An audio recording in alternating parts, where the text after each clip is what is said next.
আমি একটু বিমলদার কাছে আসি। বিমলদা, রাজীব কুমার যে একজন দক্ষ অফিসার, এই বিষয়ে কিন্তু কেউ কোনোদিন এটা অস্বীকার করতে পারেন। সেই রকম পরিস্থিতিতে এবং সিনিয়রিটি অনুযায়ী যদি রাজীব কুমার তাকে ডিজি করা হয়, তা নিয়ে তো আপত্তির কি আছে? একটা কথা বলি, যারা রাজীব কুমারকে চেনে, রাজীব কুমারের সঙ্গে কাজ করেছে বা সামান্য দিন হলেও কথা বলেছে, তারা এটা স্বীকার করে অসম্ভব ইন্টেলিজেন্ট, ভালো পুলিশ অফিসার হতে পারতেন।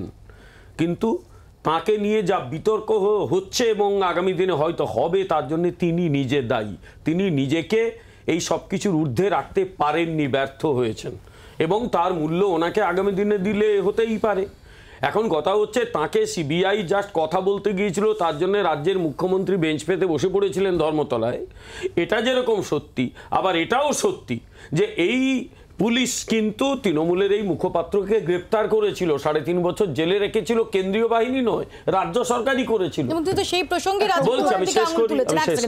এবং কুণাল ঘোষের কথা অনুযায়ী কারো একজন নির্দেশে এই কাজটা হয়েছিল, তাই তো? উনি তাই বলেছেন। এখন দলের নয়, প্রশাসনের নির্দেশেই পুলিশ কাজ করে, অন্তত মানে নিয়মগতভাবে তাই করে। তাহলে প্রশাসনের কেউ একজন নির্দেশ দিয়েছিল, তিনি অ্যারেস্টেড হয়েছিলেন।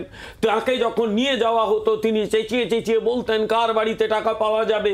তিনি আজ অব্দি সেই কথা প্রত্যাহারও করেননি, তিনি ক্ষমাও চাননি যে না আমি যা বলেছিলাম ভুল বলেছিলাম, রাগের মাথায় বলেছিলাম, সেটাও বলেননি। অর্থাৎ তার সেই স্টেটমেন্টটা স্ট্যান্ড করছে।